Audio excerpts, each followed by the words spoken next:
नमाज रोजा ज़कात सब जानते हैं। ये हो गई इब्तदाई और एक था इंतहाई। तो उन्होंने कहा कि भाई सबसे आले दर्जे का मुसलमान कौन है? तो कहा गया कि अपनी कलम से अपनी ताकत से किसी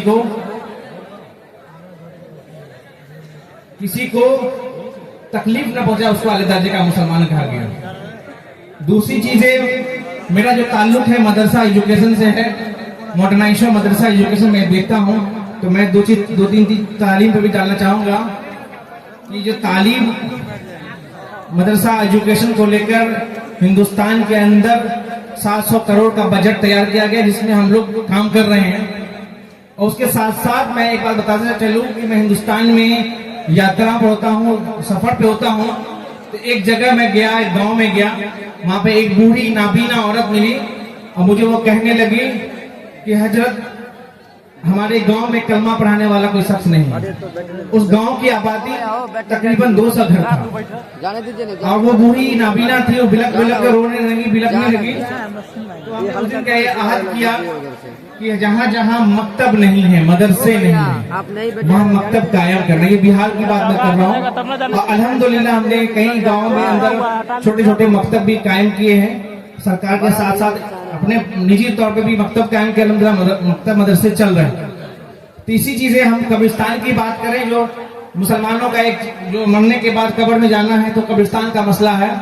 तो 8050 कब्रिस्तान की घेराबंदी हो रही है, हम लोग ने कराया है और अल्हम्दुलिल्लाह आगे भी कब्रिस्तान की घेराबंदी होगा। जहां जहां जो बाकी है कब्रिस्तान, उसको आप लोग चिन्हित करके बताइए और वहां पे 6 फीट का जो दीवार है वो 6 फीट की दूरी तक का ये तय किया गया है गृह विभाग, बिहार सरकार के गृह विभाग ने, कि कब्रिस्तान की घेराबंदी कराई जाएगी। जो विवाद के मसले चल रहे हैं कब्रिस्तान को लेकर, उसको भी जो सॉल्व कराया जा रहा है, इंशाल्लाह आगे भी सॉल्व कराया जाएगा। और आप बहुत जगह जगह से लोग आए हैं, समस्तीपुर से भी आए हैं, वैशाली जिला से लोग आए हैं, उन सभी जिलों में हम गए हैं, काम कर रहे हैं। और जहां तक नहीं हुआ है, मेरी आवाज जहां तक पहुंच रही है, आप गुलाम मासूम साहब का नंबर होगा और भी जो लोग हैं जो हमसे जुड़े हुए हैं, राब्ता करेंगे, इंशाअल्लाह रहमान कब्रिस्तान की घेराबंदी भी होगी। तीसरी चीज है, मैं एक छोटा सा वाक्य सुनाकर अपनी बात को खत्म करूंगा कि हमारे मक्का की सरजमी की हम बात कर रहे हैं, मक्का की गलियों की हम बात करें। मक्का में मेरा जाना हुआ है, मैं पिछले साल हज पे भी गया था। तो मैं आपको बताता चलूं कि एक मक्का की गलियों में एक यहूदी बच्चे रहते थे। बच्चा 8 साल का था और माँ जो थी बेवा थी। बेवा उसको कहते हैं जिसके शौहर नहीं होते हैं। तो वो बच्चे माँ से बार बार ये पूछते हैं कि ए माँ, मक्का की औरतें अच्छे अच्छे लिबास पहनते हैं, आप क्यों अच्छी लिबास नहीं पहनती? आपके पास फटे पुराने कपड़े क्यों हैं? माँ ये कहती है कि तुम यतीम हो और हम गरीब हैं, हमारे पास पैसे नहीं है कि हम अच्छा कपड़ा पहन सके। तुम बड़े होगे तो अच्छे कपड़े हमें लाके दोगे, हम पहनेंगे। तो वो बच्चा जिद करने लगता है कि नहीं, हम चाचा के पास जाएंगे, चाचा के पास बहुत दौलत है, बहुत पैसा है, वहां जाएंगे और वहां जाकर हम आपके लिए चादर लेके आएंगे। बच्चा जाता है चाचा के पास और चाचा से बोलता है कि ए चाचा, मैं अपनी प्रॉपर्टी लेने नहीं आया, मैं अपनी जमीन लेने नहीं आया, मैं अपने माँ के लिए चादर लेने आया। चाचा जो है उसको बहुत बुरी तरीके से मारते हैं, लहू लुहान करते हैं, उसका सर को फोड़ देते हैं, वो खूब लहू लुहान हो जाता है। बच्चा और चाचा कहता है कि जा, तुम्हारी माँ भी मर जाएगी, उसके कफन का भी पैसा मैं नहीं दूंगा। बच्चा जाता है, दौड़ते हुए भागते हुए जाता है अपनी माँ के पास। रास्ते में एक शख्स मिलते हैं और वो शख्स पूछते हैं, बच्चा क्या मसला है? बच्चा ज़हीन था, 8 साल का था, ज़हीन था। बच्चा क्या मामला है, क्या मसला है? उन्होंने कहा कि हमने अपने चाचा के पास चादर लेने गए थे, वो जो चाचा जो हमें लहू लुहान कर दिए। उन्होंने कहा कि तुम्हें चादर कोई नहीं देगा, तुम चाचा के काहे पीछे लगे हो? तुम जाओ, एक काबा में मोहम्मद नाम के बैठे होंगे, वो तुम्हें चादर देंगे। वो बच्चा बदन से खून होता है, रोते बिलकते पहले माँ के पास जाता है। माँ और बच्चे में जो इतनी कशिश होती है, मोहब्बत होती है, सबके माँ में होती है। तो वो बच्चा को जो मार लगता है, बच्चा चाचा उसको मारते हैं, पीटते हैं, उसको दर्द जो है उसको एहसास हो जाता है। वो माँ गेट पे खड़ी होकर रोती रहती है, माँ से गले लग के वो कहती है कि माँ चचा ने मुझे बहुत मारा। और माँ कहती है कि हमने मना किया था नहीं जाने के लिए।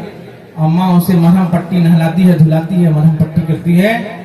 तो वो माँ कहती है कि हमने कहा था ना तुम बड़े हो जाओगे, तुम कब तुम्हें चादर हमें ला के अच्छे अच्छे कपड़े ला के दोगे। वो बच्चा कहता है कि नहीं माँ, मुझे एक एड्रेस मिल गया है, एक पता मिल गया है। वो पता माँ से पूछता है, माँ पूछती कौन सा पता, कौन सा एड्रेस। वो बच्चा कहता है कि माँ मुझे एड्रेस मिला है, एक काबे में मोहम्मद रहता है, वो मोहम्मद मुझे चादर देंगे। वो बच्चा, माँ उसे गुस्से में उसको धकेलती है, पुश करती है और कहती है कि नहीं, तू वहां नहीं जाएगा। वो तो एक नजूमी है, वो तो एक जादूगर है। मक्का में लोग कहते थे, सब लोग कुरान में भी जिक्र है, नजूमी जादूगर है, वहां नहीं जाएगा। लेकिन बच्चे की जिद पे माँ तैयार हो जाती है, बच्चा जाता है। काबे में जब जाता है बहुत सारे लोग बैठे होते हैं। 8 साल का बच्चा की हिम्मत नहीं है कि वो किसी से पूछे कि कौन है मोहम्मद। लेकिन चारों तरफ वो चक्कर लगाता है, सोचता है कौन है मोहम्मद, कौन है मोहम्मद। वो बच्चा देखते देखते एक खूबसूरत सा चेहरा, एक नाक पे रोशनी, चेहरे पे रोशनी, और बहुत ही खूबसूरत एक शख्स बैठे होते हैं, हमारे नबी बैठे होते हैं। जाता है, मोहम्मद, मोहम्मद। बच्चा, हमारे नबी कहते हैं, हाँ मोहम्मद, कौन हो। वो कहता है हम यतीम हैं। हमारे नबी खड़े हो जाते हैं, पूरी महफिल से खड़े हो जाते हैं, उसे गले लगाते हैं और गले लगा के ये कहते हैं कि अब मत बोलो, तू भी यतीम, मैं भी यतीम, तुम्हारी माँ बेवा, मेरी माँ भी बेवा। और वो पूछते हैं क्या कुछ चाहिए। वो बच्चा कहता है कि हाँ मुझे एक चादर चाहिए, एक चादर माँ के लिए चाहिए। वो चादर चाहते तो किसी से कहते दे दो, वो अपनी चादर उतारते। वो ये नहीं पूछे तुम अल्लाह को मानते हो कि नहीं मानते हो, वो नहीं पूछे कि हमारे प्रॉफिट को मुझे प्रॉफिट मानते हो कि नहीं मानते हो, तुमने कलमा पढ़ा कि नहीं पढ़ा। वो अपनी चादर उतार के उस बच्चे को देते हैं और कहते हैं जा तो अपनी माँ को अपने से उड़ा देना। वो जाता है अपनी माँ के पास, बहुत खुशी से जाता है, माँ से कहता है कि माँ मैं तुम्हारे लिए चादर लेके आया हूँ, और मोहम्मद ने मुझे कहा है कि आप अपने से अपनी माँ के बदन पे चादर डाल देना। माँ के ऊपर चादर जैसे ही डालता है बच्चा, माँ चीख लगाती है और कहती है जा तो अपनी मोहम्मद से कह दे कि मैंने भी कलमा पढ़ लिया, तूने भी कलमा पढ़ लिया। तो आज हमारे मोहम्मद सल्लल्लाहु अलैहि वसल्लम को जो हम पढ़ेंगे समझेंगे तो आपको भी एहसास होगा। और दूसरी चीजें मैं आपको बताता चलूं, जो लोग ये आज फिलिस्तीन को लेकर, गाजा को लेकर खुशियां मना रहे थे, आज वो कैलिफोर्निया के अंदर, लॉस एंजल के अंदर तबाह है, तबाह बर्बाद, और पूरा स्टेट जल रहा है। जैसे मुंबई इंडिया का सबसे बड़ा जो स्टेट है, मुंबई जहां फाइनेंशियल साउंड कहा जाता है, उस तरह से लॉस एंजल्स और कैलिफोर्निया है, वो उतना बड़ा जो है कैलिफोर्निया पूरा जल रहा है। हॉलीवुड के बड़े बड़े एक्टरों ने कहा था गाजा के साथ सही हुआ, फिलिस्तीन के साथ सही हुआ, उनकी घरें जल गई, पूरा स्टेट जल गया, लॉस एंजल जल गया। तो मैं ये कहता हूँ कि अल्लाह की लाठी में आवाज जरूर है, और अल्लाह दुनिया में ही दिखाता है। उसी को लेकर मैं एक नज़म तैयार किया हूँ। मैं अपनी बात नज़म के साथ खत्म करूंगा इंशाअल्लाह रहमान। कि आप, ये दुआ है, नज़म भी है, एक दुआ भी है, अल्लाह से फरियाद भी है, और ये फिलिस्तीन और गाजा के ऊपर है। मुझे उम्मीद है कि आप लोगों को पसंद होगा। अपनी बात इसी के साथ मैं खत्म भी करूंगा कि आप लोग भी साथ देंगे इंशाअल्लाह रहमान। पढ़े ना इंशाअल्लाह। अल्लामा इकबाल ने लिखा था लब पे आती है दुआ, उसी का है। लब पे आती है दुआ बन के तमन्ना मेरी, लब पे आती है दुआ बन के तमन्ना मेरी, सुन ले तू आज ये फरियाद खुदाया मेरी, सुन ले तू आज फरियाद खुदाया मेरी, लब पे आती है दुआ बन के तमन्ना मेरी। तेरे महबूब ने जिस सिद्ध किए थे सजदे, तेरे महबूब ने जिस सिद्ध किए थे सजदे, हुक्म से तेरे वो असबाब नबी के सजदे, हुक्म से तेरे वो असबाब नबी के सजदे, सैकड़ों गम लिए सीने में है गमगीन खड़ा, सैकड़ों गम लिए सीने में है गमगीन खड़ा, फकत तेरे भरोसे है फलस्तीन खड़ा। फकत तेरे भरोसे है फलस्तीन खड़ा, काश कोई समझ पाए झगड़ा क्या है, काश कोई समझ पाए ये झगड़ा क्या है, काश दुनिया समझ पाती ये झगड़ा क्या है। आपके घर पे किसी गैर का कब्जा क्या है, आपके घर पे किसी गैर का कब्जा क्या है। तू जो चाहे तो हर एक बात को बेहतर कर दे, तू जो चाहे तो हर एक बात को बेहतर कर दे, एक नजर डाल के हालात को बेहतर कर दे, एक नजर डाल के हालात को बेहतर कर दे। लब पे आती है दुआ बन के तमन्ना मेरी, सुन ले तू आज फरियाद खुदाया मेरी। अब कहीं नहीं भी है सुनवाई मेरे मौला, मौला से कह रहे हैं अब कहीं नहीं भी सुनवाई है मेरे मौला, अब कहीं नहीं सुनवाई है मेरे मौला। सारी दुनिया ही तमाशाई है मेरे मौला, सारी दुनिया ही तमाशाई है मेरे मौला, सारी दुनिया ही तमाशाई है मेरे मौला।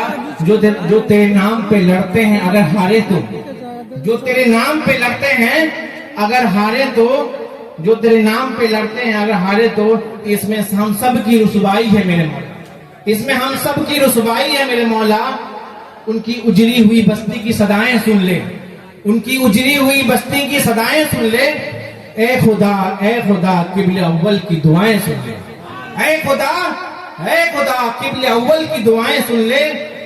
तुझे चाहे तो बुरा वक्त भी टल जाएगा, तुझे चाहे तो बुरा वक्त भी टल जाएगा। रात की कोख से सूरज भी निकल आएगा, रात की कोख से सूरज भी निकल आएगा। लब पे आती है दुआ बन के तमन्ना मेरी, लब पे आती है दुआ बन के तमन्ना मेरी। सुन ले तू आज फरियाद खुदाया मेरी। कि दूध मुहे बच्चों के भी ख्वाब हुआ करते हैं, कि दूध मुहे बच्चों के भी ख्वाब हुआ करते हैं। जंग करने के भी आदाब हुआ करते हैं, जंग करने के भी आदाब हुआ करते हैं। हम नहीं कहते कि हमें कोई पैगंबर दे दे, हम नहीं कहते कि हमें कोई पैगंबर दे दे, जो फकत तेरे आगे झुके वो सर दे दे, जो फकत तेरे आगे झुके वो सर दे दे। लश्करे फील जहालत पे उतर आया है, लश्करे फील जहालत पे उतर आया है। ए खुदा फिर से अबाबिलों को कंकर दे दे, ए खुदा फिर से अबाबिलों को कंकर दे दे। कौन कहता है नफरतों से चलेगी दुनिया, कौन कहता है नफरतों से चलेगी दुनिया। तुम कौन कहता है चलेगी दुनिया, तू दिखा दे कि मोहब्बत से चलेगी दुनिया, तू दिखा दे मोहब्बतों से चलेगी दुनिया। ऐ खुदा फिर से अबाबिलों को कंकर दे दे, ऐ खुदा फिर से अबाबिलों को कंकर दे दे। लब पे आती है दुआ बन के तमन्ना मेरी, लब पे आती है दुआ बन के तमन्ना मेरी। सुन ले तू आज फरियाद खुदाया मेरी। और एक आग है सीने में तस्वीर बदलने की, एक आग है सीने में तस्वीर बदलने की। तुम साथ जला दे दो ये मुल्क सजाना है। मैं आप सभी को फिर से दिल की गहराइयों से शुक्रिया अदा करता हूं कि हम सब लोग सैयद साहब को सुनेंगे इंशाअल्लाह रहमान, और कोई भगदड़ नहीं करेंगे, सब सुकून से सुनेंगे, सब आराम से सुनेंगे। मैं आपको ये बात का एहसास दिलाना चाहता हूं कि इस प्रोग्राम की जानकारी पुलिस महानिदेशक डीजीपी को भी है, नीतीश कुमार को भी हमने लिखा था कि भाई यहाँ प्रोग्राम में लॉ एंड ऑर्डर नहीं बिगड़े, और अल्हम्दुलिल्लाह वहां से आदेश भी आया हुआ है जिला प्रशासन को। मेरी बात एसएसपी से भी हुई है, डीआईजी से भी हुई है, और आईजी पटना से भी हुई है। आप सभी लोग कोऑपरेट करेंगे, पीर तरीका गुलाम मासूम साहब को भी कोऑपरेट करेंगे, जो यहाँ के जो जिम्मेदार लोग उनको भी कोऑपरेट करेंगे। मेरा भी ताल्लुक इस मुजफ्फरपुर की सरजमी से है, मुझे जाना था दिल्ली, एक मीटिंग थी मदरसा आधुनिकरण को लेकर, मैं नहीं गया। आज मैं वीडियो कॉन्फ्रेंसिंग के जरिए मीटिंग को अटेंड किया। तो मैं इस प्रोग्राम में हमेशा आता हूँ, 2-3 साल से मैं लगातार आ रहा हूँ, और सिर्फ मैं ये चाहता हूँ कि भाई गुलाम मासूम साहब इतना बड़ा प्रोग्राम करते हैं तो उनको हम सब लोग मिलकर सपोर्ट करें, सहयोग करें। और हमें उम्मीद है आप सब लोग कोऑपरेट करेंगे, जो जिम्मेदार हैं जो प्रोग्राम कर रहे हैं उनको आप कोऑपरेट करेंगे। सैयद साहब आएंगे थोड़ी देर में, कोई भगदड़ इंशाल्लाह नहीं करेंगे। और जहां तक मेरी ताउन हो सकती है आप गुलाम मासूम साहब से भी कांटेक्ट कीजिएगा। इस ब्लॉक के अंदर में भी 2-3 कब्रिस्तान मुझे याद है कि चिन्हित किया गया है, और इसकी घेराबंदी कराने के लिए मेरे पास भी लेटर आया है, डीडीसी से फोन भी आया है कि हम फंड रिलीज कर रहे हैं। तो कब्रिस्तान जहां जहां है, और आपको बता दूं कि 183 करोड़ रुपया बजट रिलीज हुआ है, उसको आप लीजिए, उसको हासिल कीजिए। और कब्रिस्तान की घेराबंदी सिर्फ जिम्मेदारी उलमा की नहीं है, गांव सबकी जिम्मेदारी है। लूट जाएगा, बर्बाद हो जाएगा। कभी संभल होते हैं, कभी मेरठ होता है, कभी जौनपुर होता है, कल के आपके इलाके की कब्रिस्तान भी खत्म हो जाएगी। बिहार की एक खबर मुझे मिली थी कि मधुबनी के अंदर कब्रिस्तान के स्कूल बन रही है। तो हम सब की जिम्मेदारी है कि उस कब्रिस्तान को बचाना, ईदगाह को बचाना, वक्फ की प्रॉपर्टी को बचाना। और मुझे उम्मीद है कि आप सब लोग अहद करें, जहां जहां से जिस जिले से लोग आए हैं, कि अपने अपने आसपास की मस्जिदों को, कब्रिस्तानों को, अपने अपने ईदगाहों को, खानकाहों को बचाएंगे इंशाल्लाह। बचाएंगे ना इंशाल्लाह। चलिए, बहुत बहुत शुक्रिया कि हम मिलकर पुकारेंगे तो लौट आएगा माजी, हम मिलकर पुकारेंगे तो लौट आएगा माजी। आओ मेरी आवाज में आवाज मिला दो, ये खामोश मिजाजी तुम्हें जीने नहीं देगी, इस दौर में जीना है तो कुरान मचा दो। अस्सलाम वालेकुम। ज्यादा नहीं ना वही जो बात करना।